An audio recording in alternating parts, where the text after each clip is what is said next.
వేరే కిరికిరీలు ఉన్న ఎన్నో విషయాలు గవర్నమెంట్ సిస్టమ్లలో మనకు తెలియదు, ఇన్ఫర్మేషన్ రాదు, చేయలేము అంటే ఒక ప్రాసెస్ ఉంది. ఆ ప్రాసెస్ అంటే ఒక తీరు మనం గవర్నమెంట్ సిస్టమ్ ని క్వశ్చన్ చేయొచ్చు, దాని నుంచి మనకు అవసరం ఉన్న ఇన్ఫర్మేషన్ తీసుకోవచ్చు. అండ్ యాక్చువల్లీ సార్ దాన్ని క్లియర్ గా మంచిగా అందరికి వివరిస్తారండి. సో థ్యాంక్ యూ శేషగిరి గారు. థ్యాంక్ యూ కృష్ణారెడ్డి గారు. Good evening everyone. ఈరోజు ఈ ఆర్టీఏ సెషన్ వచ్చేసి ఇంగ్లీష్లో ఉంటుంది అండ్ తెలుగులో కూడా కొద్దిగా చెప్తాను. I'm not so convergent with Telugu, though mother tongue Telugu అయినా కానీ కొద్దిగా ఇబ్బంది, ఎందుకంటే I can't read and write. కాబట్టి సింపుల్ ఇంగ్లీష్లో చెప్తాను. ఈ ఎనాక్ట్మెంట్ కూడా బేసిక్ ఎనాక్ట్మెంట్ ఇంగ్లీష్లోనే ఉంది. సో సింపుల్ లాంగ్వేజ్లో చెప్తాను. ఈ RTI act, right to information act అనేది 2005లో వచ్చిందండి. Before this act came into existence there was one more act called freedom of information act అని 2001లో వచ్చింది. ఆ పర్టికులర్ యాక్ట్ రిపీల్ అయ్యాక ఈ particular act right to information act 2005 ఇది యూపీఏ 1 గవర్నమెంట్ అప్పుడు వచ్చిందండి. అప్పుడు యూపీఏ 1 గవర్నమెంట్ అప్పుడు నేషనల్ అడ్వైజరీ కమిటీ అని సోనియా గాంధీ గారి చైర్మన్షిప్ లో ఒక కమిటీ ఫామ్ చేశారు. దాంట్లో all eminent people across various sectors వచ్చి డిఫరెంట్ ఐడియాస్ ఇచ్చారు.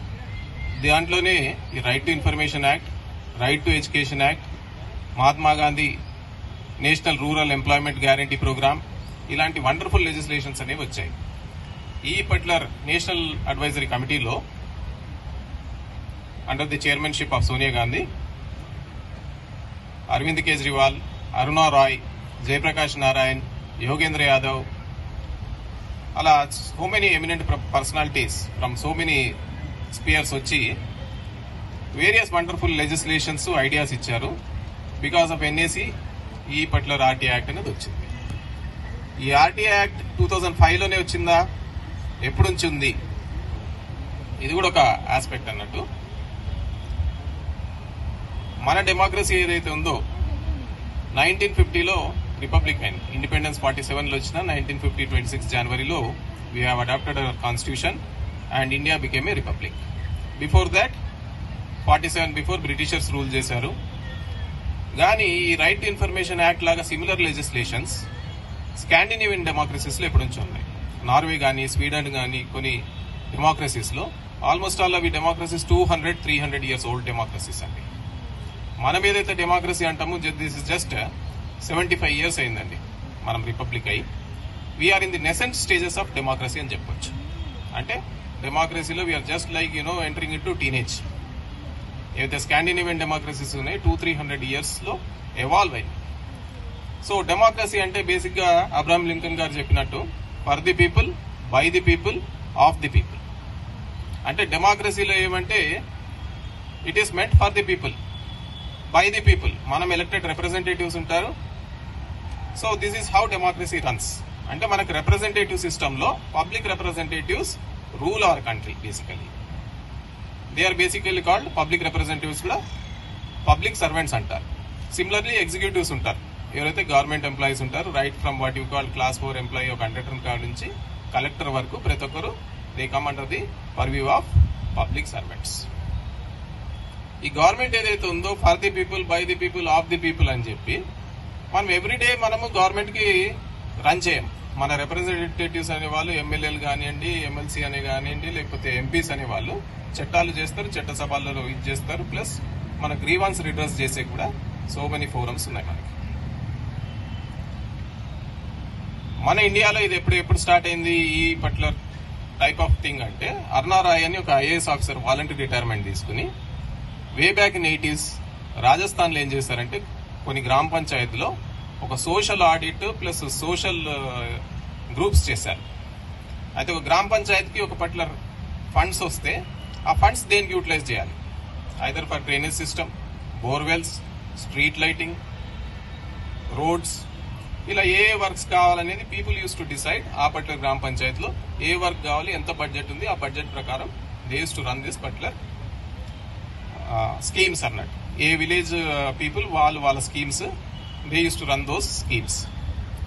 ఈ స్కీమ్ లో కూడా ఎలా అంటే ఇప్పుడు రోడ్ లే చేయాలంటే రోడ్ సమ్ డైమెన్షన్స్ ఉంటాయి. థిక్నెస్ ఆఫ్ ది రోడ్ అని, బీటీ రోడ్ అంటే ఒక రకంగా ఉంటుంది, సీసీ రోడ్ అంటే ఒక రకంగా ఉంటుంది, డ్రైనేజ్ అంటే విడ్త్ ఎంత ఉండాలి, దాని మేసన్ ఇలా ఉండాలి, ఇలా స్పెసిఫికేషన్స్ ఉంటాయి. ఆ స్పెసిఫికేషన్స్ అంతా నార్మల్ గా కాంట్రాక్టర్ వర్క్ చేస్తాడు. దీనికి సోషల్ ఆడిట్లు ఏంటంటే ఈవెన్ వర్క్ ఆడిట్ అనేది ఆ లోకల్ గ్రామ panchayat people used to monitor the work, whether ఆ క్వాలిటీ కానీ క్వాంటిటీ కానీ స్పెసిఫికేషన్స్ కి తగ్గట్టుగా చేస్తున్నారా. Plus at the end of the year ఆపట్ also they use to do, ఇంత రెవెన్యూ వచ్చింది, ఇంత ఎక్స్పెండిచర్ ఉంది, వెదర్ సర్ప్లస్ ఉందా, డెఫిసిట్ ఉందా అనేది కూడా ఈ ఆడిట్ కూడా వాళ్ళు చేసేవాళ్ళు. ఇలా రాజస్థాన్ లో స్టార్ట్ అయింది. రాజస్థాన్ లో ఫ్యూ గ్రామ పంచాయత్స్ అంతా స్ప్రెడ్ అయ్యాక సబ్సిక్వెంట్ గా ఏమైందంటే రాజస్థాన్ లో స్టేట్ లెజిస్లేషన్ కూడా ఉండింది మధ్యలో. దాని తర్వాత ఫ్రీడమ్ ఆఫ్ ఇన్ఫర్మేషన్ యాక్ట్ 2002 వచ్చింది. దాని తర్వాత ఈ మాడిఫైడ్ వర్షనే ఇది రైట్ టు ఇన్ఫర్మేషన్ యాక్ట్. ఈ రైట్ టు ఇన్ఫర్మేషన్ యాక్ట్ అనేది ఇది త్రూఅవుట్ ది కంట్రీ అండి, right from Jammu and Kashmir, Ladakh నుంచి కన్యాకుమారి వరకు. It covers the entire what you call India, all the states and union territories. So before going to the right to information act we should know what the preamble of RTI act is.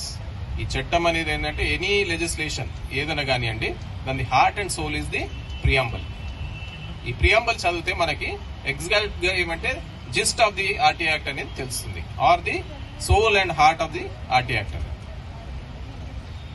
An act to provide setting of practical regime of right to information for citizens to secure access to information under the control of public authorities in order to promote transparency and accountability in the working of every public authority, the constitution of Central Information Commission, State Information Commission, and for the matters connected therewith or incidental thereto.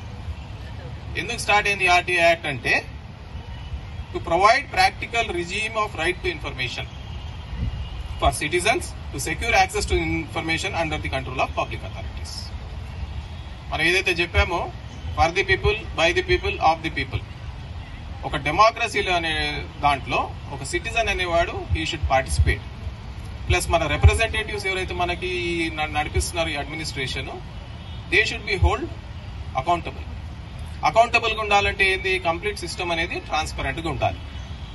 ఈ right to information అనేది constitute చేసేది ఎందుకంటే to promote transparency and accountability in all government offices. And whereas the constitution of India has established democratic republic. ఇందాక చెప్పినట్టు 1950కి 26 జనవరికి we have declared our self as republic. మన constitution ఉంది. Between the boundaries of India ఏవైతే ఉంటుందో administration కానివ్వండి, లేకపోతే జ్యుడిషియరీ కానీ, ఇవన్నీ ఏంటంటే it is govern by our selves. No external force is there. That's why we call ourselves as a democratic republic. Whereas democracy requires an informed citizenry and transparency of information which are vital for its functioning and also to contain corruption and to hold governments and their instrumentalities accountable to the government. ఇంతకు ముందు చెప్పినట్టు democracy అనేది informed citizens కావాలి. ఎందుకు కావాలి? Transparency of information అనేది చాలా ముఖ్యం డెమోక్రసీలో ఫంక్షన్ చేసేది. And to contain corruption. So corruption అనేది nowhere what you call hush hush word, ఏదో చోళలు చెప్పుకున్నట్టు కాదు. It is wide spread like it is like epidemic. ఏ గవర్నమెంట్ ఆఫీస్ పోయినా ఎక్కడ పోవాలన్నా కానీ డబ్బులు ఏమవుతుందా మీ పనులు కావు. It has become to such an extent. But whereas democracy లేదంటే this is the biggest pain. ఈ రైట్ టు ఇన్ఫర్మేషన్ యాక్ట్ అనేది ఏదైతే ఉందో దీనికి సన్షైన్ లెజిస్లేషన్ అంటారు. ఎందుకంటే ఎక్కడెక్కడ సన్లైట్ పడుతుందో, మన బట్టలు ఉంటాయి ఉతుకుతాం, ఉతికినాక ఎండలు ఆరుస్తాం, ఎందుకంటే ఏదైనా ఇన్ఫెక్షన్ ఉంటే ఏదైనా ఉంటే దాంట్లో పోతుంది అనేసి. ఎక్కడెక్కడైతే సన్లైట్ పడుతుందో అక్కడ ఇన్ఫెక్షన్ పోతుంది. మీరు పచ్చళ్ళు కూడా చేస్తారు, చేసినాక ఎందుకు బూజు పట్టొద్దు అంటే ఫస్ట్ ఎండలు పెడతారు కాస్త. So sunlight is the best disinfectant అంటారు. గవర్నమెంట్ కానీ వాటి ఇన్స్ట్రుమెంటాలిటీస్ కానీ ఫంక్షనింగ్ ఆఫ్ ది గవర్నమెంట్ కానీ ఏమైతుందంటే there are very dark corners ఉంటాయి చాలా మటుకు. ఈ ఆర్టీఐ యాక్ట్ అనేది ఏంటంటే it is like a torch light. It exposes the dark corners. You can get access to information. ఏ ఇన్ఫర్మేషన్ కావాలన్నా, ఒక పబ్లిక్ రికార్డ్ కావాలన్నా మీరు ఈ ఆర్టీఐ యాక్ట్ ద్వారా మీరు తీసుకోవచ్చు. And వేరాస్ revelation of information in actual practice is likely to conflict with other public interest, including efficient operations of government, optimum use of limited physical resources and preservation of confidentiality of sensitive information. So information మనకు కావాలి. ఏ information తీసుకోవచ్చు, ఎంత తీసుకోవచ్చు అనేది కూడా ఒక condition అన్నట్టు. There are certain restricts. ప్రతి ఒక్కరు ప్రతిరోజు ఆర్టీఐలు రాసుకుంటున్నారు అనుకోండి, ప్రతి ఆఫీస్కి రోజుకు 100 ఆర్టీఐ అప్లికేషన్లు వచ్చాయనుకోండి, చాలా ఇబ్బంది అయిపోతుంది. గవర్నమెంట్ అఫీషియల్స్ వాళ్ళు రెగ్యులర్ డ్యూటీస్ చేయకుండా ఒట్టి ఆర్టీఐకి జవాబులు రాయడం వల్ల వాళ్ళ ఇది అయిపోతుంది. కాబట్టి there are certain reasonable restrictions. Information ఏది ఇవ్వచ్చు ఇవ్వద్దు అనేది అని కూడా ఒక రీజనబుల్ ఇన్స్ట్రక్షన్ ఉంది. మోస్ట్ ఆఫ్ ది ఇన్ఫర్మేషన్ అయితే ఇవ్వచ్చు. And whereas it is necessary to harmonize the conflicting interest while preserving the paramountcy of democratic idea. Inspector equivalent లేకపోతే ఒక ఆడిటర్ ఈక్వలెంట్ అని కూడా చెప్పొచ్చు under the purview of RTI act. I will answer at the end Q&A session. Don't interrupt the flow so that I need not miss something. అయితే అన్ని state government offices లో there is something called the State Information Commission. అదే central government offices కి దానిపైన appellate authority వచ్చి central information commission. ఇప్పుడు ప్రతి state government office వెళ్తే మీకు ప్రతి ఆఫీస్ లో ఒక పబ్లిక్ ఇన్ఫర్మేషన్ ఆఫీసర్ ఉంటాడు. సపోజ్ ఇక తహసీల్దార్ ఆఫీస్కి వెళ్తే నార్మల్ గా పిఏ అనేవాడు head of that particular office, ఒక తహసీల్దార్ ఉంటాడు. ఒక పోలీస్ స్టేషన్కి వెళ్తే ఒక ఎస్హెచ్ఓ, ఆయన పబ్లిక్ ఇన్ఫర్మేషన్ ఆఫీసర్ ఉంటాడు. దాంట్లో కొంచెం ఈ మధ్యలో కొంచెం రిలాక్సేషన్ ఉంది, ఎందుకంటే హెడ్ ఆఫ్ ది ఆఫీస్ కి వేరే డ్యూటీస్ కూడా ఎక్కువ ఉంటాయి కాబట్టి డిప్యూటీ తహసీల్దార్ నార్మల్ గా ఏముంటాడంటే పబ్లిక్ ఇన్ఫర్మేషన్ ఆఫీసర్ ఉంటాడు. అలానే మీరు పోలీస్ స్టేషన్ లో పోతే ఒక designated SI, sub inspector, public information officer అని ఉంటాడు అన్నట్టు. వీళ్ళు they are the nodal points for furnishing information. వీళ్ళ పైన ఏవైతే ఉంటారో ఫస్ట్ అపిలేట్ అథారిటీ అంటారు.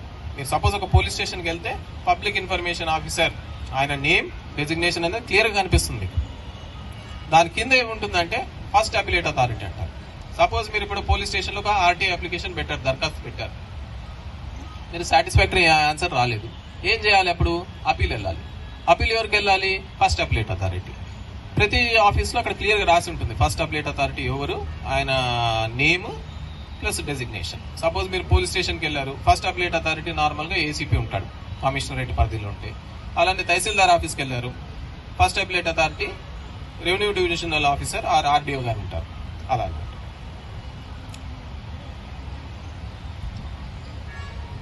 Section 3. Subject to provisions of the Act, all citizens have the right to information. So, ఈ రైట్ టు ఇన్ఫర్మేషన్ యాక్ట్ కింద ఎవరు దరఖాస్తు పెట్టవచ్చు? Who can file a application under RTI Act? Any citizen can file a RTI Act. It is meant for all citizens of India. Whoever is a citizen of India can file an application for RTI. దీంట్లో ఏమంటే జ్యూరిడిషియల్ persons అనే వాళ్ళు కూడా under the purview of RTI Act వస్తారు. ఇప్పుడు cooperative societies ఉంటాయి, లేకపోతే companies ఉంటాయి, వాళ్ళు they are what you call judicial persons. ఒక స్టాచ్యూట్ తో వాళ్ళు తయారవుతారు కాబట్టి if they are represented by a citizen వాళ్ళు కూడా వేయొచ్చు అన్నట్టు. ఒక కంపెనీ కూడా ఒక ఆర్టీఐ ఫైల్ చేయొచ్చు through what you call one of its officers or whoever is the manager or someone. ఒక ఇండియన్ సిటిజన్ అయితే if it is incorporated in India they can file RTI application even on the basis of that particular company or cooperative society or any registered body. Section 4(1). Maintain all records duly catalogued, indexed in a manner in the form facilitates the right to information under the Act to ensure that all records and appropriate to be computerized within 120 days and connected through a network all over the country on different systems. ఈ 4(1) అనేది section 4 అనేది it is what you call the heart of RTI. ఇది ఏమేమి RTI కింద వస్తుంది పర్వ్యూలో అనే దానికి elaborate గా చెప్తుందండి. సో అన్ని రికార్డ్స్ ఏవైతే గవర్నమెంట్ ఆఫీసెస్ ఉంటాయో డ్యూలీ క్యాటలాగ్డ్ ఉండాలి, ఇండెక్స్డ్ ఉండాలి, so that it is very easy to retrieve information and you know whenever someone asks for some information it should be furnished in a easy way. And not only that all the information should be computerised. Information అనేది computerise చేసి net పైన పెట్టాలి. అందుకనే మీరు ప్రతి government వెబ్సైట్కి వెళ్తే ఆ పర్టికులర్ డిపార్ట్మెంట్కి వెళ్తే మీరు most of the information website పైన పెట్టాలి. ఈ మధ్యలో సరిగ్గా మెయింటైన్ చేయట్లేదు కానీ ఇనిషియల్ గా బాగానే మెయింటైన్ చేశారు. As per the what you call RTI Act, all the major decisions and all the files and other things it should be clearly put on their official website so that it should be easy for the citizen to access that particular information. ఏమేమి ఉంటాయి ఈ 4(1)B కింద అంటే 4(1)B subsection 1 particulars of the organization's functions, duties, powers and duties of the officers, employees. 3 Procedure followed in decision making process including channels of distribution, accountability. 4. Norms set in discharge of its functions. So నార్మల్గా government ఆఫీస్కి వెళ్తే ఏ ఆఫీసర్కి ఏమేం power ఉన్నది, ఎలా delegate చేయాలి, plus decision making process కూడా ఎలా ఉంటుంది. మీరు సమ్ టైమ్స్ మీరు ఒక దరఖాస్తు పెట్టుకుంటారు తహసీల్దార్ ఆఫీస్లో, ఆయన ఏం చెప్తాడు, ఇక్కడ కాదండి మీరు ఆర్డీఓ ఆఫీస్కి వెళ్ళమంటాడు. ఆర్డీఓ ఆఫీస్కి వెళ్తే అంటాడు లేదు మీరు తహసీల్దార్ కాడ వెళ్ళమంటాడు. There is lot of confusion. ఈ ఆర్టీ యాక్ట్ కింద ఏంటంటే మీరు దరఖాస్తు రాసినప్పుడు అడగొచ్చు అన్నట్టు, who is the concerned officer who shall take what you call the decision making in this particular process. Public authority ante enti means any authority or body or institution or self government constituted under the constitution made by the parliament by notification of the appropriate government, body owned or controlled or financed. అంటే even societies కూడా దీని కింద RTI కింద వస్తుంది. Suppose ఏదైనా దానికి substantial గా finance చేసింది అనుకోండి society, government, so it comes under the purview of RTI directly. కొన్ని ప్లేసెస్ లో ఏమైతుంది, ల్యాండ్ అలొకేషన్ ఉంటుంది, అవి కూడా they come under the purview of RTI act. Similar గా యూనివర్సిటీస్ కూడా they come under the purview of RTI act. Record అంటే ఏంటి? Record includes any document, manuscript, file, any microfilm, microfiche or facsimile, or any reproduction of image or images embodied in a microfilm, any material produced by computer or any other device. ఇంతకుముందు information అంటే తెలుసుకున్నాం మనం. ఇప్పుడు record అంటే ఏంటంటే any document are manuscript, అది కాకుండా any microfilm or any information which is stored in a computer. Right to information means the right of information accessible under the Act is held by under the control of public authority and includes the right to inspection of work, documents, records.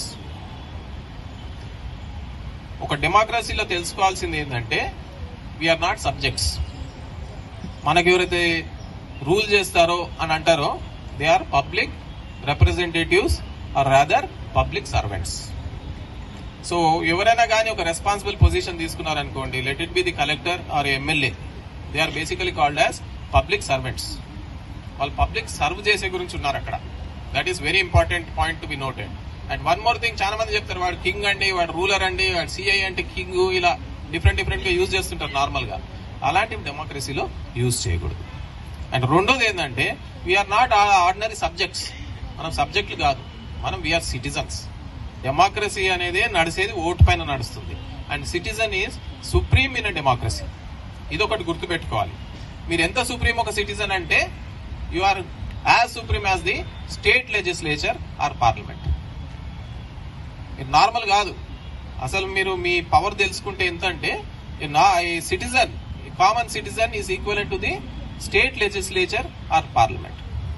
రెండోది, మీకు ఏం powers ఉన్నాయంటే మీకు powers for inspection of works ఉన్నాయి, records ఉన్నాయి. మీరు కావాలంటే ఒక గవర్నమెంట్ ఆఫీస్కి వెళ్ళి you can check the records, you can audit the records.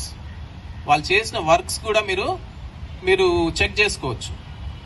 ఈ సెక్షన్ 2J2 కింద చెప్తుంది అన్నట్టు, inspection of work, documents or records.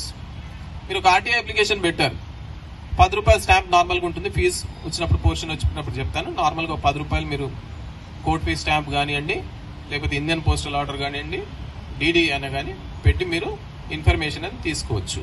Suppose someone is from below poverty line, white ration card holder ఉంటే information is given free of cost. ఆ 10 rupees fee కూడా వర్తించదు వాళ్ళకి.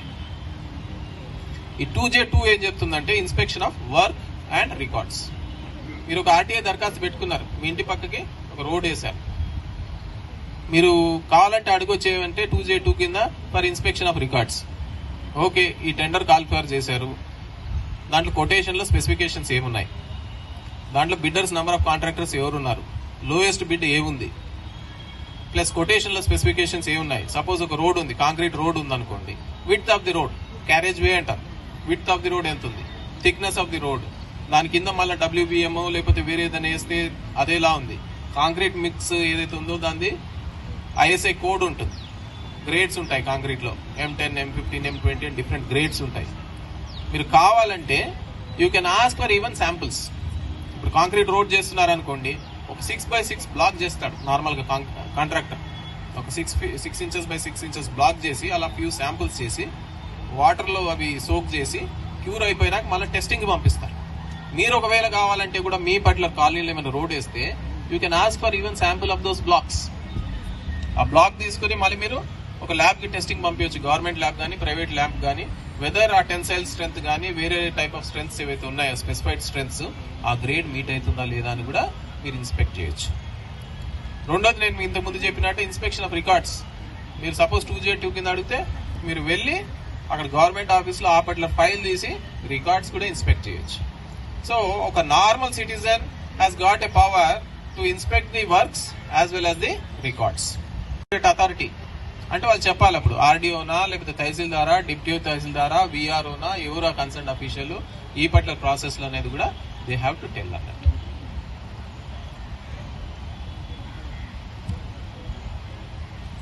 ఇలా section 4B almost all 12 categories ఉన్నాయండి. డిఫరెంట్ ఉంది. దీంట్లో ఒక పర్టికులర్ ఏదైతే ఉందో నార్మల్ గా ఇప్పుడు అనేది ఇరిగేషన్ ప్రాజెక్ట్ కానీ లేకపోతే రోడ్ వైడనింగ్ కానీ ఇలా పబ్లిక్ అఫెక్టెడ్ కొన్ని వర్క్స్ అనేవి ఉంటాయి. ఇప్పుడు ఒక ఇరిగేషన్ ప్రాజెక్ట్ అంటే సర్టన్ విలేజెస్ అన్ని ఏమంటే ఇనండేషన్ గురి అవుతాయి ప్రాజెక్ట్ కింద. వాళ్ళకి రీహాబిలిటేట్ చేస్తారు, వేరే ప్లేసెస్ లో ఇస్తారు, ప్లస్ వాళ్ళకి కావాల్సిన కంపన్సేషన్ కూడా ఇస్తారు. ఇన్ టర్మ్స్ ఆఫ్ ల్యాండ్ ఇస్తారు, సమ్ కేసెస్ డబ్బులు కూడా ఇస్తారు, ల్యాండ్ అనేది ఇస్తారు అన్నట్టు. దీనికి నార్మల్ గా ఏంటంటే ఒక పబ్లిక్ హియరింగ్ అనేది కండక్ట్ చేస్తారండి. నార్మల్ గా కలెక్టర్ చేస్తారు. ఈ మధ్యలో కూడా మనం చూసాం పబ్లిక్ హియరింగ్ కండక్ట్ చేసిన గొడవలని. నార్మల్ గా ప్రతి రీహాబిలిటేషన్ స్కీమ్ కానీ లేకపోతే ఇలాంటి స్కీమ్స్ కింద పబ్లిక్ హియరింగ్ అవుతుంది. ఇది కూడా ఏదంటే చాలా ఇంపార్టెంట్ ఫ్యాక్టర్. ఆ పబ్లిక్ హియరింగ్ లో ఏమైంది అది ఈ ఇన్ఫర్మేషన్ కూడా మనం 4(1)B కింద తీసుకోవచ్చు. Section 4(1)D provide reasons for administrative or quasi-judicial decisions to the affected persons. Suppose ఒక రోడ్ వైడనింగ్ అవుతుందండి, you are the affected person. మీ ఇంటి ముందు ఒక 40 feet రోడ్ ఉంది, there is a proposal for 100 feet road. So as a affected person you can ask అన్నట్టు what is the reason that this particular road is 100 feet wide. దాని design కానివ్వండి లేకపోతే ఏదైనా మాస్టర్ ప్లాన్ లో ఇది కానీ you can ask for copies of those things also. As affected person మీరు అంతవరకు కూడా తీసుకోవచ్చు. ప్లస్ డిసిజన్ మేకింగ్ ప్రాసెస్ అనేది కూడా మీరు కనుక్కోవచ్చు అన్నట్టు. What is the process for taking such a decision? It shall be constant endeavour of every public authority to take steps in accordance with the requirements of the class, provide such information suo moto at regular intervals through various means of communication including internet so that public have minimum resort to use of act to obtain information. So ఈ RT act కింద చట్టం కింద మీకు ఏమైనా information కావాలంటే normal గా every government office సుమోటోగా declare చేయాలి. Suppose ఒక మీటింగ్ అయింది, ఆ minutes of the meeting agenda అనేది సుమోటోగా డిక్లేర్ చేయాలి. వాళ్ళ అఫీషియల్ వెబ్సైట్ పైన ఉండాలి. లేకపోతే ఒక మేజర్ డిసిజన్ తీసుకున్నారు, అఫీషియల్ వెబ్సైట్ పైన ఉండాలి. ఎందుకు కోసం, దేనికోసం అంటే so that people have minimum resort to use of RTI. మీరు ప్రతి ఒక్క దానికి మీరు ఆర్టీఐ అప్లికేషన్ పెట్టి మీరు ఫీజు చేసి ప్రాసెస్ చేసి అడగడం కాదు. ఆటోమేటిక్ గా మీరు అఫీషియల్ వెబ్సైట్ పోతే information should B readily available. And internet అనేది ఏంటంటే it is the what you call cheapest means of what you call accessing to information. Any person smart phone ఉంది, మీరు యాక్సెస్ చేయొచ్చు. ఆ పర్టికులర్ వెబ్సైట్ వెళ్తే information ఈజీగా access చేయొచ్చు. So government అనేది అలాంటి స్టెప్స్ తీసుకోవాలి ప్రతి డిపార్ట్మెంట్ లో. ఇంతకుముందు చూస్తే కూడా మేము కృషి చేసి కొట్లాడినప్పుడు ఏం చేస్తుంటే GHMC also all the permissions, building permissions అన్ని they use to upload on their official website including their sanction plans also. మీరు పక్కోడు డివైడ్ చేస్తున్నాడా, మీకు క్లోజ్ వచ్చేస్తున్నాడా, సెట్ బ్యాక్ 6 feet ఉందా, 9 feet ఉందా అనేది మీరు పోయి ప్లాన్ అడిగి ఆర్టీఐ కింద కాదు, మీరు అఫీషియల్ వెబ్సైట్ లో చూస్తే తెలిసిపోతుంది అన్నట్టు. Okay, my neighbour needs to maintain set back of let us say 6 feet, but he has left only 3 feet. Straight away మీరు కంప్లైంట్ పెట్టుకోవచ్చు. ఇలా అంటే 2 meters మెయింటైన్ చేయాలి, దట్ ఈస్ 6 feet మెయింటైన్ చేయాలి, ఓన్లీ 3 feet పెట్టాడని డైరెక్ట్ కంప్లైంట్ పెట్టవచ్చు. It is very easy.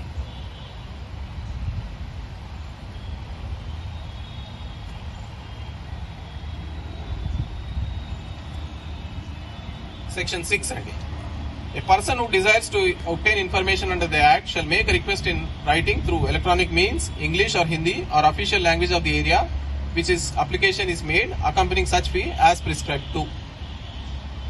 So మనం RTI application రాయాలంటే either English, Hindi or the official local language of that particular place. From state to state, you can file a RTI application in that particular language, local or regional language rather be say.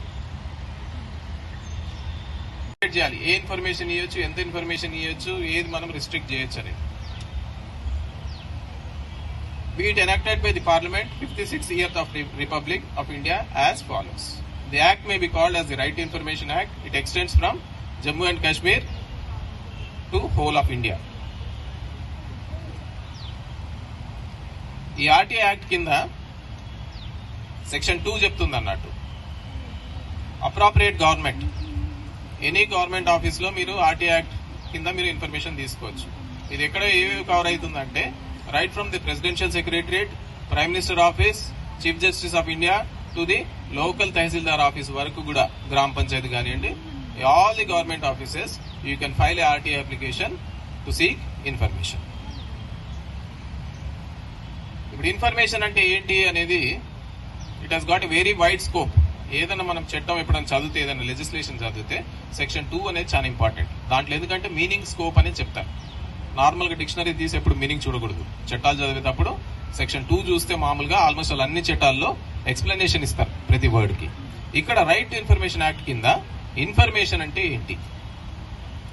Information means any material in the form including records, documents, memos, emails, opinions, advice, press release, circulars, orders, logbooks, contracts, reports, papers, samples, models, data matter held in any electronic form, information relating to any private body which can be accessed by public authority under any law for the time being in force. So information అనేది చాలా wide scope. దీని కింద press రిలీజ్లు, even notes కానివ్వండి, లేకపోతే circulars, log books, measurement books, ఇవి కూడా తీసుకోవచ్చు ఈ ఆర్టీఐ యాక్ట్ కింద. Scope is very wide. Apart from that, ఇప్పుడు చెప్పాను, ఎనీ గవర్నమెంట్ ఆఫీస్ లో మీరు ఇన్ఫర్మేషన్ తీసుకోవచ్చు, ఒక దరఖాస్తు పెట్టవచ్చు. What about private bodies? Yes, private bodies లో కూడా ఇన్ఫర్మేషన్ మీరు యాక్సెస్ చేయొచ్చు. సపోజ్ గవర్నమెంట్ స్కూల్ ఉంది, లేదా గవర్నమెంట్ హాస్పిటల్ ఉంది. ఈ గవర్నమెంట్ ఒక ప్రైవేట్ హాస్పిటల్ ఉంది. ఒక ప్రైవేట్ హాస్పిటల్ సపోజ్ రన్ కావాలంటే వాళ్ళు సర్టన్ పర్మిషన్స్ తీసుకోవచ్చు. ఒక క్లినిక్ రన్ చేయాలన్నా, లేకపోతే ఒక మెటర్నిటీ హోమ్ రన్ చేయాలన్నా, లేకపోతే ఒక ప్రైవేట్ స్కూల్ రన్ చేయాలన్నా కూడా సర్టన్ పర్మిషన్ తీసుకోవాలి. ఈ మెడికల్ డిపార్ట్మెంట్ డిహెచ్ఎంఓ ఏం చేస్తాడంటే నార్మల్ గా ఒక రిజిస్ట్రేషన్ కి ఇస్తాడు అన్నట్టు. ప్రైవేట్ హాస్పిటల్స్ కి అయితే ఒక లైసెన్స్ ఇస్తాడు. అలానే గవర్నమెంట్ స్కూల్స్ కూడా మనం ఏం చూస్తాం, డిఓ రికగ్నిషన్ ఇస్తాం. Every institution which is recognised or which has a licence to run, వాళ్ళు ఏం చేయాలంటే ఫస్ట్ ఇనీషియల్ గా కొన్ని గైడ్ లైన్స్ కి ఫాలో చేయాలి. ఇప్పుడు ఒక స్కూల్ పెట్టాలంటే దానికి ఏమంటే ఇన్ని క్లాస్ రూమ్లు ఉండాలి, ఇన్ని టాయిలెట్ ఉండాలి, సైజ్ ఎంత ఉండాలి, ప్లే గ్రౌండ్ ఉండాలి అని కొన్ని స్పెసిఫికేషన్స్ ఉంటాయి. ఆ స్పెసిఫికేషన్స్ ఫిట్ అయితే నార్మల్ గా మనకి ఆ పర్మిషన్ అనేది వస్తుంది. అపార్ట్ ఫ్రమ్ పర్మిషన్, అన్ని డిపార్ట్మెంట్స్ అండి, ఎనీ గవర్నమెంట్ డిపార్ట్మెంట్,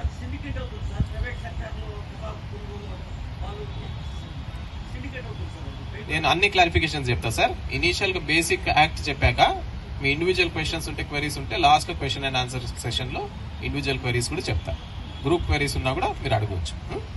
ఎందుకంటే ఫ్లో వెళ్ళిపోతుంది. ఫస్ట్ ఒకసారి అవగాహన వచ్చాక తర్వాత then will go for question and answer session. తప్పకుండా చెప్తా. Refusal provided that where the information sought concerns the life and liberty of a person, the same shall be provided within 48 hours of the receipt of the request. మీరు ఒక దరఖాస్తు పెట్టారు, life and liberty of a person. Suppose మీ మీద ఒక FIR అయింది. Either you might be accused or falsely accused also sometimes. అలాంటి cases లో కూడా మీరు ఒక RTI application concern police station కి పెట్టుకుంటే విత్ ఇన్ 48 అవర్స్ లో మీకు రిప్లై ఇవ్వాలి. That is copy of the FIR ఇవ్వాలి. FIR and complaint within 48 hours ఇవ్వాలి. Even an accused is entitled for copies of information under the RTI act. Normal గా ఏముంటుందంటే complainant కే FIR copy ఇస్తారు, accused కి ఇయ్యరు. Accused కి ఏమంటే సిఆర్పిసి రూల్స్ ప్రకారం మీరు కోర్టుకి వెళ్ళండి, కోర్టుకి వెళ్ళినాక సిఐ కాపీ మీ వకీలు వేసినాక మీకు ఒక 4 రోజులు వారం రోజులకు వస్తుంది. కానీ ఆర్టీఐ యాక్ట్ కింద బికాస్ ఎఫ్ఐఆర్ అనేది ఒక పబ్లిక్ డాక్యుమెంట్. మీరు ఈ రోజుల్లో చూస్తే మీరు అఫీషియల్ వెబ్సైట్స్, సైబరాబాద్ కమిషనర్ కానివ్వండి, లేకపోతే రచకొండ కానివ్వండి, హైదరాబాద్ పోలీస్ కమిషనర్ కు వెళ్ళినా కూడా ఎఫ్ఐఆర్స్ అన్ని డైరెక్ట్ గా వేసి ఉంటాయి వాళ్ళ దీనిపైన. Straight away you can go and access చూడొచ్చు ఆర్టీఐ చట్టం వచ్చాక. లేకపోతే మీరు దరఖాస్తు పెడితే కూడా మీకు కాపీ ఇస్తాడు, అటెస్టెడ్ కాపీ ఇస్తాడు. అది కూడా complaint and as well as the FIR. Only exempted cases అంటే certain heinous crimes against women and children, అవి రిపోర్ట్ చేయకూడదు, అవి ఎఫ్ఐఆర్ కాపీస్ రావు. Other than that you will get all the FIRs straight away within 48 hours, even if you are accused under the RTA Act. If you say demonstrate that there is a threat to life and liberty and demonstrate చేస్తే మీకు within 48 hours లో మీకు information అనేది ఇస్తారు. That is copies of that particular RTA Act.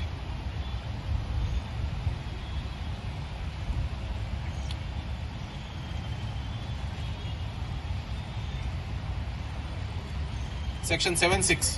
Notwithstanding anything contained in subsection, the person making a request for information shall be provided the information free of charge where a public authority fails to comply with the time limit specified.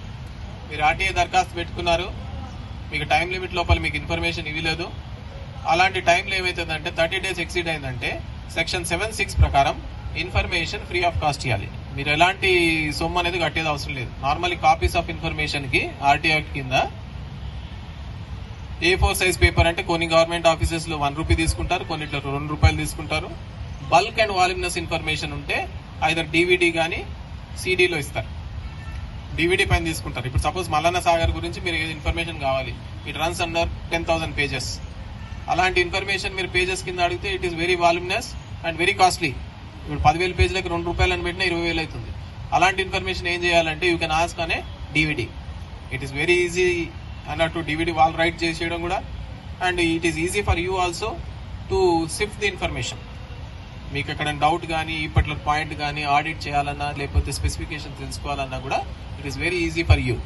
Subsequent గా ఏంటంటే 2J2 కింద మీరు copies attested copies inspection చేశాక తీసుకోవచ్చు. Copies కూడా stamp చేసి ఇస్తారు. Specified దీనికి limited number of pages. Bulk voluminous అంటే DVD. Provided where such request cannot be made in writing, the public information officer shall render all reasonable assistance to persons making the request orally or reduce the same in writing.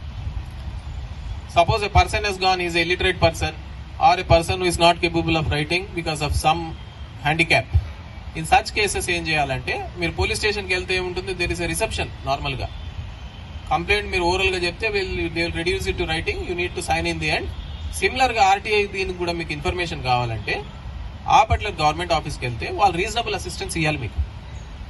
So that you can tell it orally and they will reduce it to writing. ఆ దరఖాస్తు అనేది మీ గురించి వాళ్ళు తయారు చేసి ఇస్తారు, మీరు ఊరికే సంతకం పెడితే లేకపోతే ఏలు ముద్ర పెట్టినా కూడా నడుస్తుంది. An applicant making request for information shall not be required to give any reasons for requesting the information or any other personal details except those that may be necessary for contacting. మీరు RT application file చేశారు, information దేనికోసం కావాలి ఏంటి అనేది you need not what you call specify. మీకు ఏ information కావాలో అక్కడ వరకే లిమిట్ అయితే సరిపోతుంది. Only thing is you need to give your contact information so that they can send the reply by post.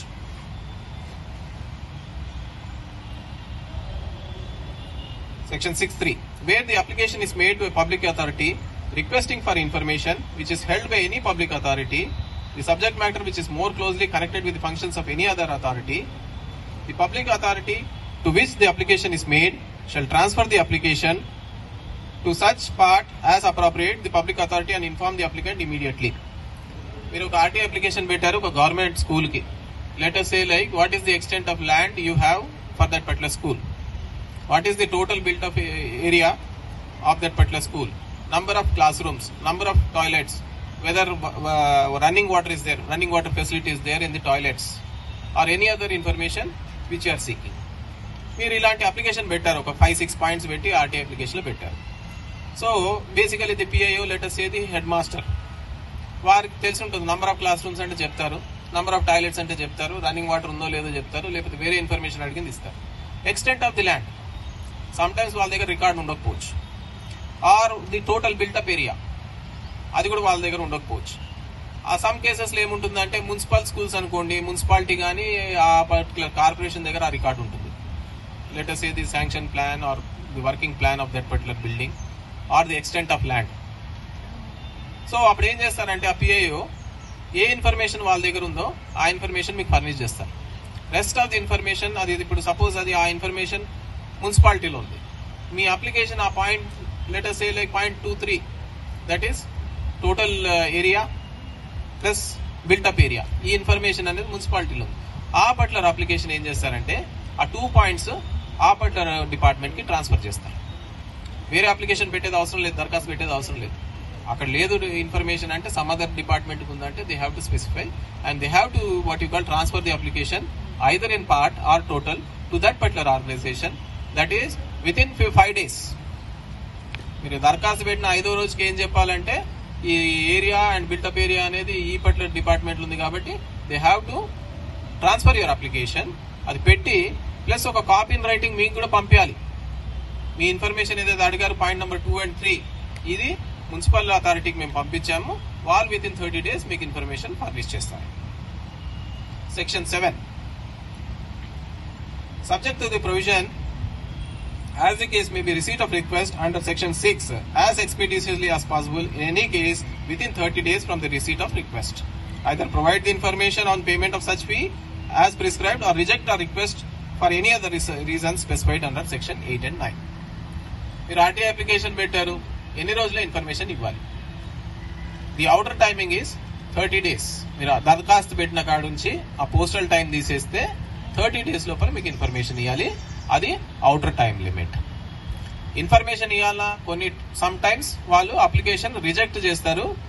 మీరు కొన్ని ఇన్ఫర్మేషన్ ఏదైతే అడిగారో అది ఎగ్జామ్టెడ్ సెక్షన్స్ ఉంటే అది కూడా చెప్తారు అన్నట్టు. Within third legislature same shall not be denied to any person.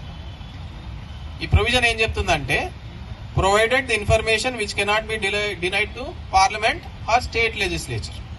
Suppose ఆ ఇన్ఫర్మేషన్ పార్లమెంట్ అడిగింది అనుకోండి, స్టేట్ లెజిస్లేచర్ అడిగింది అనుకోండి, ఇవ్వాలి కదా. ఒకవేళ ఇన్ఫర్మేషన్ ఇవ్వచ్చు లెజిస్లేచర్ కానీ లేకపోతే పార్లమెంట్కి అనే similar footing is the normal citizen also filing RT act. ఇందాక చెప్పా citizen is equal to parliament or state legislature.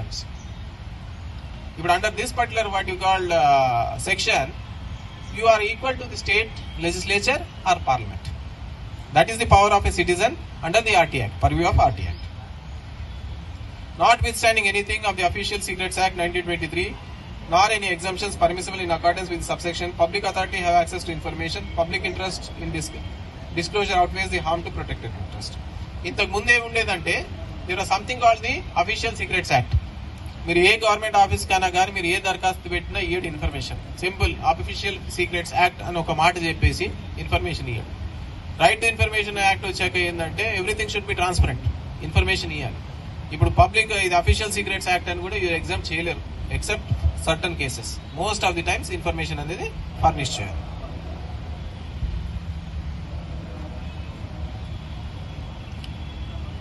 Section 11 అండి, థర్డ్ పార్టీ ఇన్ఫర్మేషన్. సపోజ్ మీరు ఒక ఎంప్లాయీ గురించి మీరు ఒక డీటెయిల్స్ అడిగారు. ఆ పర్టికులర్ గవర్నమెంట్ ఎంప్లాయీ ఆయన చెప్పాను ఇంతకుముందు ఫ్రాడ్లు అవుతాయని. సపోజ్ లెట్ us say ఒక disability fraud, someone he's taken what you call a government job on some fake disability certificate or say fake caste certificate ఉండొచ్చు. సచ్ కేసెస్, అలాంటి కేసెస్లో ఏంటంటే third party information you're asking I want what you call details of so and so employee, maybe his caste certificate or disability certificate or something else. అప్పుడు ఏమంటే దాంట్లో reason state చేస్తే బాగుంటుంది. నార్మల్గా ఆర్టీ యాక్ట్ కింద మనం రీజన్ ఏం రాసేది అవసరం లేదు ఎక్సెప్ట్ కాంటాక్ట్ ఇన్ఫర్మేషన్ అని చెప్పాము, ఇందాక చదివాము.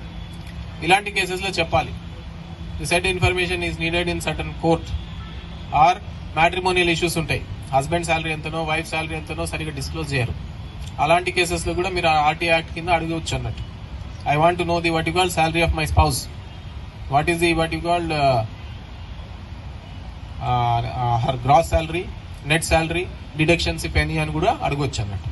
The said information is needed in a judicial process in so and so case number for so and so for better adjudication అని చెప్పి రాస్తే మీకు ఆ ఇన్ఫర్మేషన్ అనేది ఇస్తారు.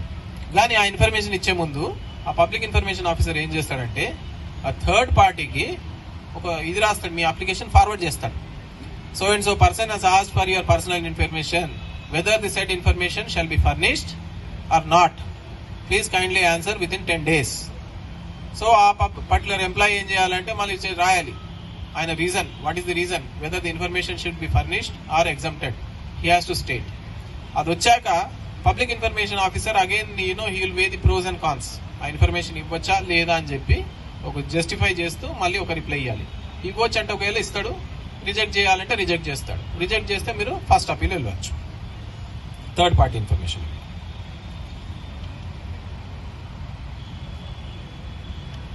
Section 18.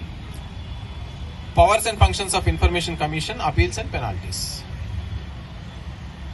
Subject to the Provision Act, it shall be duty of the Central Information Commissioner or State Information Commission, as the case may be, receive an inquiry into complaint from any person. మీరు ఒక RT application రాశారు, proper reply రాలేదనిపిస్తుంది మీకు, మీరు అలాంటి తరుణంలో ఏం చేయొచ్చు అంటే you can file a complaint before the state information commission in case of state government offices. Central government offices ఉంటే మీరు సెంట్రల్ ఇన్ఫర్మేషన్ కమిషన్ కి ఒక కంప్లైంట్ అనేది పెట్టొచ్చు, స్ట్రైట్ అవే కంప్లైంట్ పెట్టుకోవచ్చు. That is section 18(1). Who has been unable to submit the request to the PIO as the case either no such officer has been appointed or because the public information officer has refused or accept the application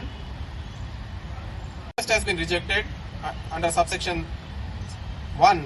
The public information officer, as the case may communicate, making the request, reasons for such rejection, the period within which an appeal against such rejection may be preferred, the particulars of the appellate authority. Suppose మీరు RTI దరఖాస్తు చేశారు, మీ application reject అయిపోయింది, కానీ reason చెప్పాలి ఎందుకు మీ application reject అయిందని. There are certain what you called exemptions అంటారు ఆర్టీఐ. ఆ దాని కింద ఎగ్జామ్ చేయొచ్చు. ఆ ఎగ్జామ్షన్స్ కింద అయిందా లేకపోతే థర్డ్ పార్టీ ఇన్ఫర్మేషన్ వేరే ఏదైనా కూడా చెప్పాలి. అదే కాకుండా రిజెక్ట్ చేశాక మీరు ఎవరికి అపీల్ చేయాలి?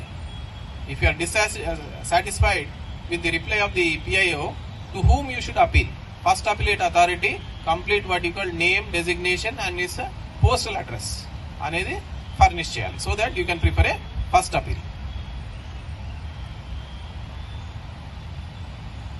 Section 8. ఇందాక చెప్పాము మనకి as a citizen we have what you call right to access the information which is under the purview of any government authority. కానీ దీంట్లో కొన్ని ఎగ్జామ్షన్స్ ఉంటాయి. సెక్షన్ 8 అనేది ఈ ఎగ్జామ్షన్స్ చెప్తుంది. ఈ information under the RT act మనకి రాదు. Section 8A, information disclosure of which would prejudicially affect the sovereignty and integrity of India, the security, strategic, scientific, economic interest of the state, relating with foreign state or lead to incitement and offence. So మీరు ఒక information అడిగారు, ఆ information ఏదైతే sovereignty and integrity of ఇండియాకి భంగం కలగొచ్చు. మీరు suppose certain defence information అడిగారు, ఎక్కడెక్కడ మిసైల్స్ పెట్టారు, లేకపోతే ఎక్కడెక్కడ ఫైటర్ ఎయిర్ క్రాఫ్ట్స్ ఉన్నాయి, air force station bases maps ఇలాంటివి అడిగారు. These are all exempted under RT act. You cannot have access to such information. కొన్ని ఇన్ఫర్మేషన్ అడుగుతారు, ఏదో మత కలవలాలు గొడవలు నడుస్తుంటాయి, అలాంటి ఇన్ఫర్మేషన్ కూడా ఇట్ ఈస్ ఎగ్జామ్టెడ్. ఎందుకంటే ఆ information further it can what you call lead to incitement of certain offences. So అలాంటి ఇన్ఫర్మేషన్ అనేది కూడా exempted. Section 8B, information which has been expressly forbidden to be published by court, tribunal, disclosure of which may constitute contempt of court. So కోర్టులలో ఏమైతుంటే నార్మల్గా మీకు sealed covers లో కొన్ని ఇస్తారు, ఇన్వెస్టిగేషన్ కానీ ఇలాంటివి కోర్టు అడుగుతుంది. సర్టన్ మ్యాటర్స్ కి అంటే కోర్టు చెప్తుంది ఈ ఇన్ఫర్మేషన్ డిస్క్లోజ్ చేయకూడదు. Offences against women,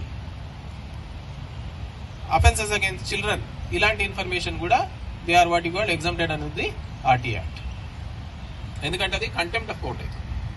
information disclosure of which would cause breach of privilege of parliament or state legislature. ఇప్పుడు నార్మల్ గా పార్లమెంట్ కానీ స్టేట్ లెజిస్లేచర్ లో కానీ సర్టన్ డిబేట్స్ అవుతుంటాయి. కొన్ని మేబీ సమ్ టైమ్స్ ఏమంటే కొన్ని రిలేటెడ్ టు ది డిఫెన్స్ కానివ్వండి, లేకపోతే ఇంటర్నల్ లా అండ్ ఆర్డర్ కానీ ఇలాంటివి అవుతుంటాయి. అవి పబ్లిక్ వ్యూలో కూడా పర్వ్యూలో కూడా రావు. అలాంటి ఇన్ఫర్మేషన్ కూడా ఎప్పుడైతే ఆ డెలిబరేషన్స్ నడుస్తుంటాయో, లేకపోతే privilege of breach of privilege అనిపిస్తుందో పార్లమెంట్ కానీ లెజిస్లేచర్ అంటే, అలాంటి ఇన్ఫర్మేషన్ కూడా ఎగ్జామ్టెడ్ అన్నమాట.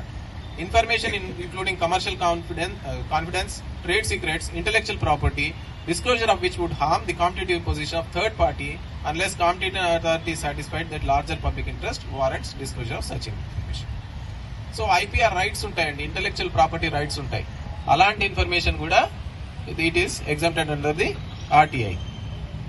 Plus competitive position of the third party. ఇప్పుడు ఒక టెండర్ ప్రాసెస్ ఉంటుంది, దాంట్లో 10 మంది టెండర్ వేస్తారు. మీరు టెండర్ అనేది ఈ పర్టికులర్ లెటర్ సేల్ లైక్ జనవరి 1st ఓపెన్ అవుతుంది. మీరు ఏ 29th 30th పోయి నాకు ఆ టెండర్ వేరే వాళ్ళు వేసింది నాకు కావాలంటే year, unless and it is open and full. Bid అయిపోయే తర్వాత తీసుకోవచ్చు. కానివ్వండి, కాంపిటేటివ్ పొజిషన్ వెళ్తుంది కాబట్టి, డిఫీట్ చేస్తుంది కాబట్టి అలాంటివి కూడా it is exempted under RTI. మీరు ఒక ఇన్ఫర్మేషన్ అడిగారు, మీరు ఇన్ఫర్మేషన్ ఇవ్వలేదు, మిస్లీడింగ్ ఉందో, ఫాల్స్ ఉందో, మ్యాలిఫైడ్ గా డినై చేశారు. In case of that particular thing 21 కింద ఏం చెప్పొచ్చు అంటే మీరు you can ask the what you call the second appellate authority to impose penalty. The penalty is 250 rupees per day to a maximum extent of 25,000. So suppose you filed a RTA application, that particular person has not replied or given you a satisfactory answer or given a misleading or false reply. In such a case, the penalty can be 250 rupees per day and the maximum penalty which can be imposed is up to 25,000. Suppose after the hearing, if the Information Commission feels that there is misleading or false information or malfeasantly denied, in such a case he can impose a penalty of 25,000 rupees maximum.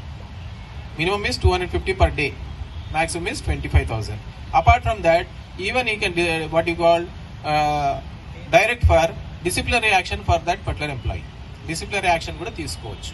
రెండోది ఏమంటే ఈ penalty ఏదైతే 25,000 rupees ఉంటుందో, ఈ 25,000 rupees penalty అనేది ఆ particular employee public information officer శాలరీలోంచి deduct అవుతుందండి. మంత్లీ 5,000 రూపీస్ ఏదో డిడక్ట్ అవుతుంది, నంబర్ ఆఫ్ ఇన్స్టాల్మెంట్స్ లో డిడక్ట్ చేసి ప్లస్ యాన్యువల్ కాన్ఫిడెన్షియల్ రిపోర్ట్స్ లో కూడా అది ఎంటర్ అవుతుంది, సర్వీస్ రికార్డ్ లో ఎంటర్ అవుతుంది. ఇది కంపల్సరీ అండి. So it is not a simple act, this is a very powerful legislation. Section 21. No suit, prosecution or legal proceedings shall lie against any person for anything which is done in good faith or intended to be done under the act or made rule of. Suppose మీరు RTI application పెట్టారు, మీ పైన ఎవరు police కంప్లైంట్లు కానీ లేకపోతే పోయి public information officer పైన కంప్లైంట్లు కానీ కోర్టుకు వెళ్ళలేరు. అలానే ఆయన ఆర్టీఐ అప్లికేషన్ ఫైల్ చేశారు.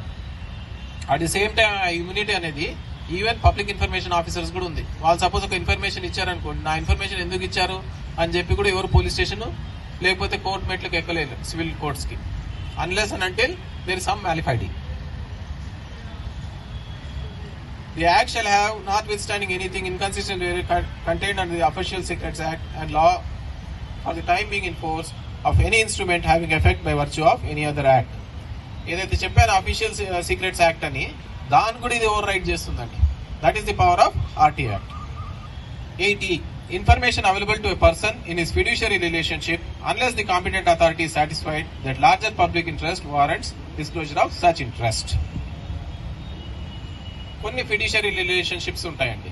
ఫిడ్యూషియరీ రిలేషన్షిప్ అంటే మాస్టర్ అండ్ సర్వెంట్ రిలేషన్షిప్ అంటారు నార్మల్ గా, కామన్ లాంగ్వేజ్ లో, లీగల్ లాంగ్వేజ్ లో ఫిడ్యూషియరీ రిలేషన్షిప్ అంటారు. అలానే ఎంప్లాయీ రిలేషన్షిప్స్ ఉంటాయి. గవర్నమెంట్ ఎంప్లాయీస్ ఉంటారు. Government employees letter say like someone has applied for leave, sick leave for some treatment purpose గురించి తీసుకుంటారు.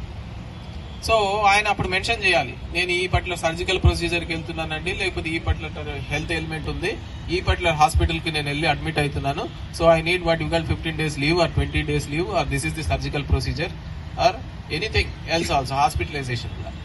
ఇలాంటి information it is what you call exempted under the RT act. ఎందుకంటే ఆయన information as a government servant he gives it to this higher official for availing that particular leave or some benefit. Let us say hospital కి refer చేయాలి, CGHS ఏదో ఉంటుంది, లేకపోతే any other medical ఇది facility ఉంటుంది. అలాంటి వాటిని కూడా it is exempted under the RT act.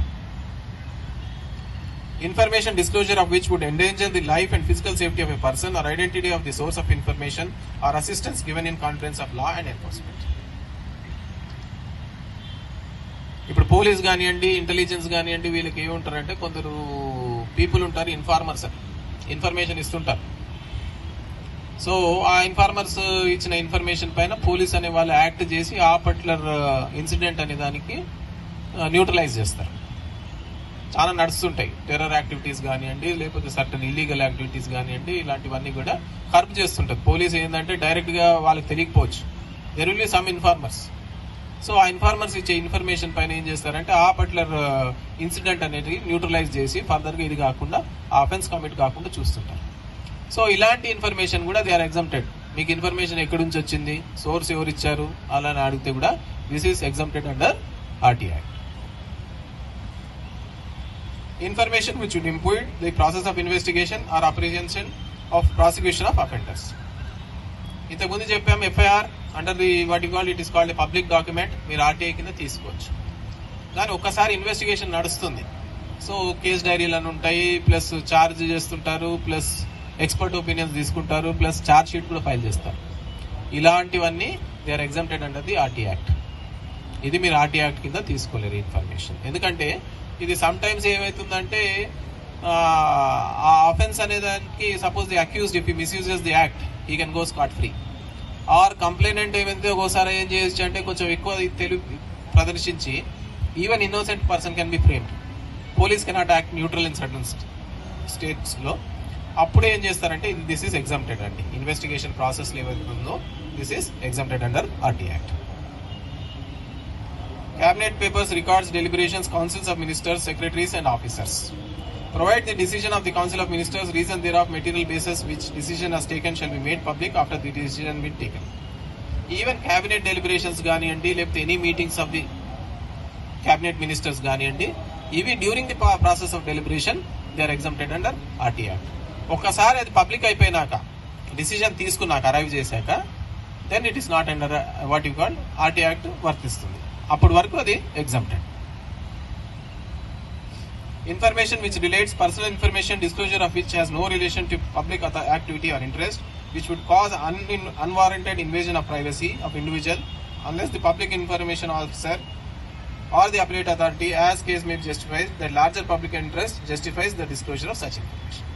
మీరు ఒక ఇన్ఫర్మేషన్ అడిగారు, ఇంతకు ముందు చెప్పా హెల్త్ దీని గురించి ఎగ్జామ్టెడ్. ఒక గవర్నమెంట్ ఎంప్లాయీ హెల్త్ గురించి లీవ్ అప్లై చేస్తాడు, సర్టన్ మెడికల్ ప్రొసీజర్ అడాప్ట్ చేస్తాడు. But what suppose case of what you call some frauds నడుస్తాయి, డిజేబిలిటీ ఫ్రాడ్స్. డిజేబిలిటీ లేకపోయినా కూడా డిజేబిలిటీ ఉన్నట్టు, పర్సంటేజ్ అంత లేకపోయినా ఎక్కువ చేసి certain people they take employment fraudulently. In such cases what happens? అలాంటి పరిస్థితులు ఏమైనా అంటే పర్సనల్ ఇన్ఫర్మేషన్ అయినా కూడా అది పబ్లిక్ యాక్టివిటీకి ఏదైనా కావాలి. పబ్లిక్ యాక్టివిటీ పర్వ్యూలో ఉన్నదంటే మీరు if you are able to demonstrate ఆ ఇన్ఫర్మేషన్ ఇస్తారు, లేదంటే అది ఎగ్జామ్టెడ్ అన్నట్టు. ప్రొవైడెడ్ ది మ్యాటర్ ప్రొవైడ్ దరఖాస్తు పెట్టుకోవాలి. ఒకసారి ఏమవుతుందంటే తహసీల్దార్ అనేట ఆయన వేరే ఆఫీస్కి ఇదైపోతుంది, ట్రాన్స్ఫర్ అవుతుంది, కొత్త ఆఫీసర్ రాడు, లేకపోతే అపాయింట్మెంట్కి ఏదో టైం ఉంటుంది, ఒక మధ్యలో ఒక గ్యాప్ ఉంటుంది.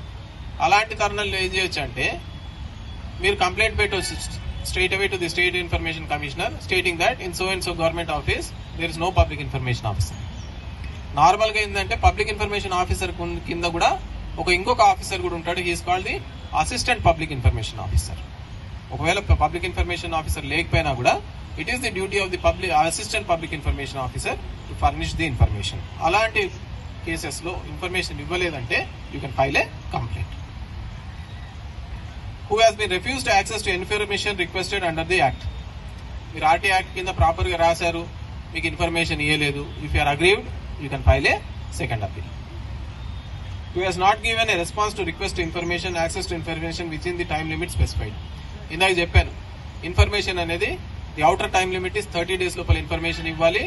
In case of life and Liberty అంటే 48 hours ఇవ్వాలి. మీకు 30 days లో ఇన్ఫర్మేషన్ రాలేదనుకోండి, లేకపోతే 48 hours లో ఇన్ఫర్మేషన్ రాలేదంటే కూడా ఆ తరుణంలో కూడా మీరు you can file a complaint before the commission.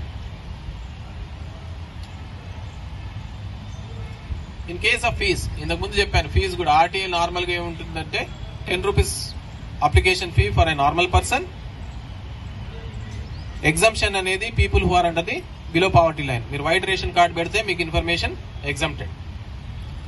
And మీరు ఒక 10 pages ఆఫ్ ఇన్ఫర్మేషన్ అడిగారు, so public information officer clear గా రాయాలి మీకు విత్ ఇన్ దట్ 30 days.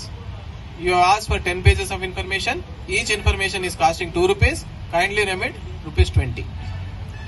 కొన్నిసార్లు ఏమైతుందంటే మీరు 10 pages ఆఫ్ ఇన్ఫర్మేషన్ అడిగారు, లేకపోతే లెటర్సే ఒక 100 pages ఉన్న ఇన్ఫర్మేషన్, మనకు తెలియదు ఎన్ని పేజెస్ ఉంటుందా ఇన్ఫర్మేషన్. స్ట్రైట్ గా ఒక అమౌంట్ చెప్తారు, you have to remit some of ₹6,000. అలా చెప్పలేరు. Public information officer he has to break down number of copies and charge per copy. అనేది క్లియర్గా ఇవ్వాలి. అండ్ అది కూడా ఏంది ప్రిస్క్రైబ్ నామ్స్ ప్రకారం ఉండాలి. సపోజ్ కాపీ 2 రూపీస్ 1 రూపీ అనుకుంటున్నాం నార్మల్గా గవర్నమెంట్ ఆఫీస్లో. సపోజ్ ఎవరైనా public information officer 10 rupees charge చేయలేడు. పర్మిసిబుల్ లిమిట్లు ఎంత ఉందో అంతే ఉండాలి. అన్రీజనబుల్ ఉంటే అపీల్ వెళ్ళొచ్చు. He who believes that he has been given incomplete, misleading, false information under the act. మీరు అప్లికేషన్ పెట్టారు ఒక తహసీల్దార్కి asking for particular certain information. ఈ పట్ల సర్వే నంబర్స్ లో ల్యాండ్స్ ఎవరెవరి పేరు పైన ఉన్నది, extent and some other information ఇవి ఆస్క్. ఆయన ఏం చేస్తాడంటే ఇస్తాడు ఇన్ఫర్మేషన్. మీరు అడిగిన ఇన్ఫర్మేషన్ సర్వే నంబర్లు ఇవ్వకుండా ఇంకేదో సర్వే నంబర్లో ఇన్ఫర్మేషన్ ఇస్తాడు. ఒకసారి ఇన్కంప్లీట్ ఇన్ఫర్మేషన్ ఇస్తాడు, ఒకసారి మిస్లీడింగ్ ఇన్ఫర్మేషన్ కూడా ఇస్తాడు. అలాంటి కేసెస్ లో కూడా మీరు you can file a complaint before the information commission. ఇది ఇన్ఫర్మేషన్ కమిషన్ ముందు మీరు either by way of complaint వెళ్ళొచ్చు, సెకండ్ అపీల్ అని కూడా వెళ్ళొచ్చు. కంప్లైంట్ అంటే స్ట్రైట్ అవేకి వెళ్తుంది, సెకండ్ అపీల్ అంటే ఇన్ఫర్మేషన్ ఇవ్వమని చెప్పి కూడా ఒక డైరెక్షన్ వస్తుంది. కింద ఒక సివిల్ కోర్టుకి ఎంత పవర్స్ ఉంటుందో ఆర్టీఏ కమిషనర్ కూడా సిమిలర్ పవర్స్ ఉంటాయి. సిపిసిలో ఏదైతే సివిల్ కోర్ట్ పవర్స్ ఉంటాయో ఉంటుంది. ఒక commissioner he can summon any person or any government servant and you can ask for what you call summoning of records also. ఏ రికార్డ్ కావాలో రికార్డ్ కూడా తెప్పించుకోవచ్చు. అండ్ ఈవెన్ అన్ అఫిడవిట్ కూడా government servants కాడ undertaking తీసుకోవచ్చు. మీరు ఎందుకు reject చేశారో మీరు అఫిడవిట్ పైన స్టేట్ చేయమని అడుగుతారు. నార్మల్గా ఇన్ఫర్మేషన్ డినై చేశారు అనుకోండి, జస్టిఫై చేయకుండా, అలాంటి టైంలో they will ask for what you call giving affidavit కోర్టులో ఉన్నట్టు. సెక్షన్ 19 ఏం చెప్తుందంటే this is for the appeal. మీరు ఒక పబ్లిక్ ఇన్ఫర్మేషన్ ఆఫీసర్ కాడ వెళ్ళారు, ఒక తహసీల్దార్కి మీరు రాశారు, రిప్లై రాలేదు, లేకపోతే ప్రాపర్ రిప్లై రాలేదు, మిస్లీడింగ్ ఫాల్స్గా ఉంది, మీరు ఫస్ట్ అపీల్ వెళ్ళారు, లేదా టైంలో లేదు విత్ ఇన్ 30 days. అలాంటి తరుణంలో ఏం చేస్తే మీరు ఫస్ట్ అపీలేట్ అథారిటీకి మీరు ఒక ఫస్ట్ అపీల్ పెట్టుకోవచ్చు. ఈ అపీల్ టైం వచ్చేసి 30 days. లెటర్ సే 1st December మీరు ఒక ఆర్టీ అప్లికేషన్ ఫైల్ చేస్తారు. 30 days is the outer time limit. 1 or 2 postage days calculate చేసుకుంటే ఒక 3 days 33 days. మీరు 2nd January రోజు మీరు ఫస్ట్ అపీల్ వెళ్ళిపోవచ్చు straight away, stating that the concern public information officer has not replied till date, లేకపోతే has given evasive reply or false reply, incomplete reply, అలాంటి ఏది ఉందో, ఏ గ్రీవాన్స్ ఉందో దాని ప్రకారం ఫస్ట్ అపీల్ వెళ్ళొచ్చు. ఫస్ట్ అపీలేట్ అథారిటీ 30 days లోపల మీకు ఇన్ఫర్మేషన్ ప్రొవైడ్ చేయాలి. ఫస్ట్ అపీల్కి ఫీజు ఏం లేదండి, it is free of cost.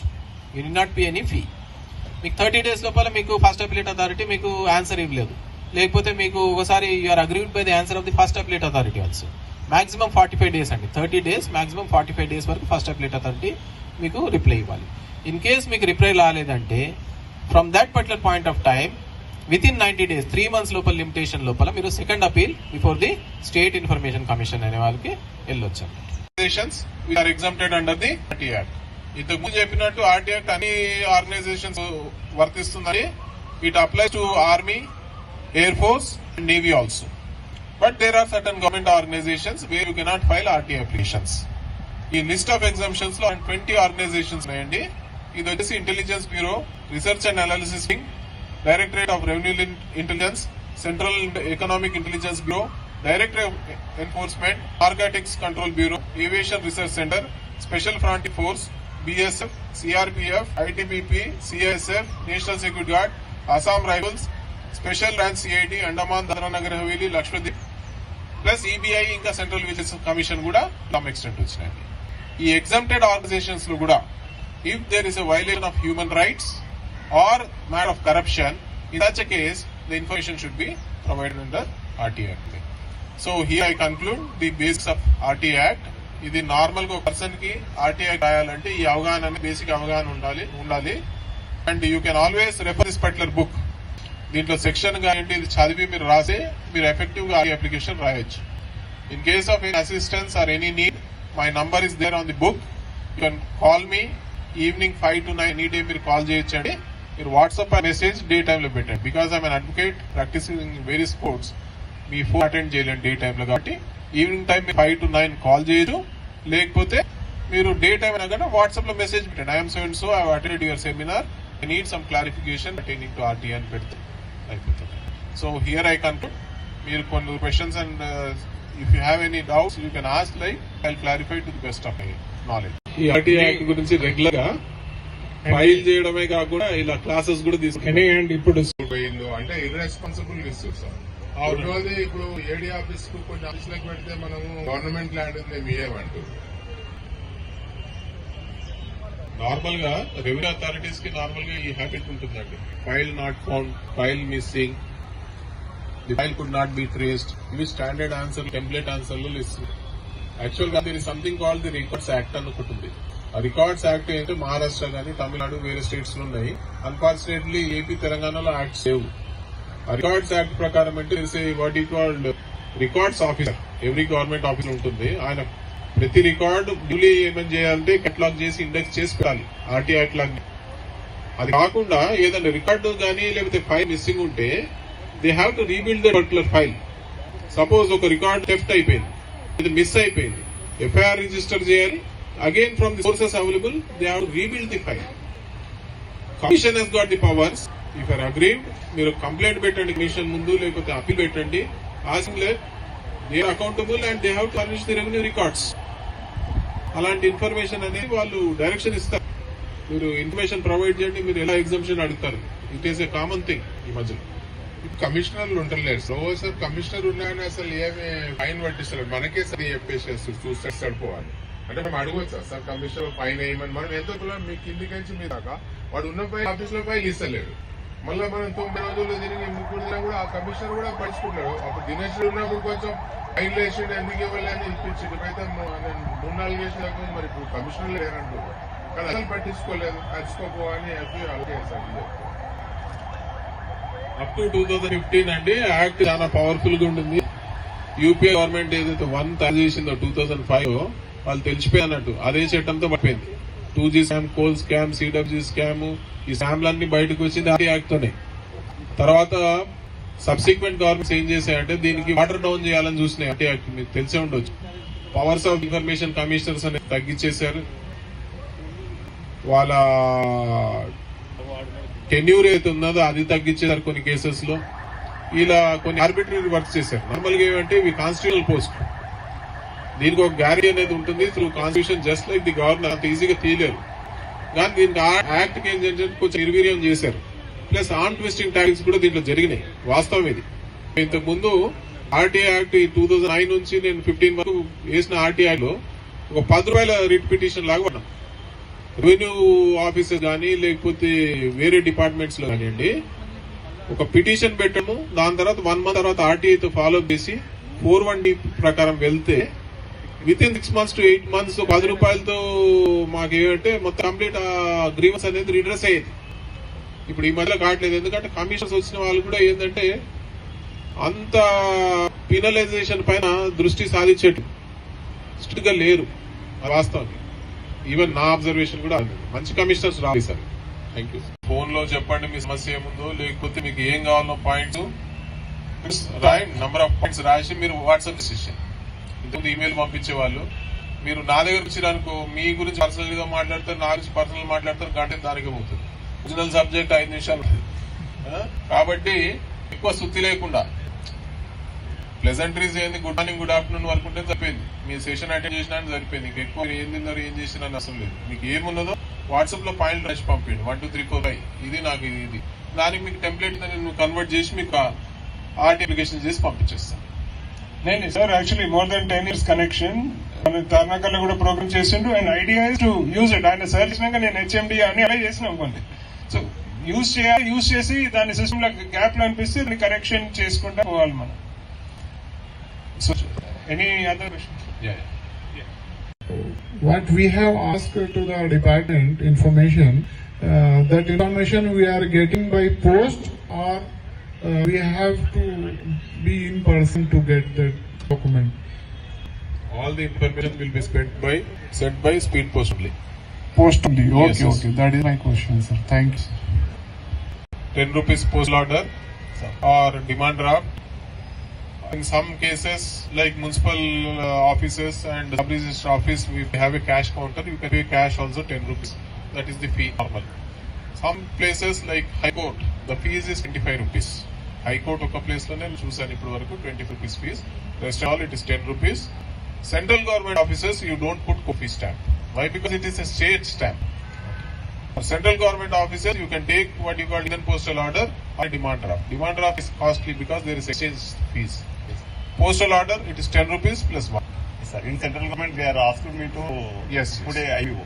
And apart from that, one final, sir, when you are asking for the public information, like related to like scams related, as you have stated, is there any scam by the stating that false information by getting employment, public employment? How we could exactly, as you state that, sir, we are seeking the application by the department, the concerned department giving the information to the concerned person, and they are giving back to this is the person is subjected to give the reply to you. In what such a circumstances is the appeal also giving the relief to the applicant, RT applicant. So we need final. In such cases, what you do is initially you file a what you call complaint before the Central Vigilance Commission. If it's a central government employee or state also there is a vigilance department, you file a complaint. Subsequently, you say like, I have filed a complaint before the vigilance department and so date. This is the application herein. I need further information regarding this person. Prima facie, you should be able to demonstrate there is what you call there is a corruption or a fraud or anything. You should have some material. In such cases, you need to mention like the reason for seeking information, or else you will ask that person's third party's reply. Basing on the reply, he will reject. ఈ channel కనుక subscribe చేసుకోకపోతే వెంటనే subscribe చేసుకోండి. దేశం కొరకు ధర్మం కొరకు మా వెంట మీరు అందరూ ఉంటారని ఆశిస్తున్నాం.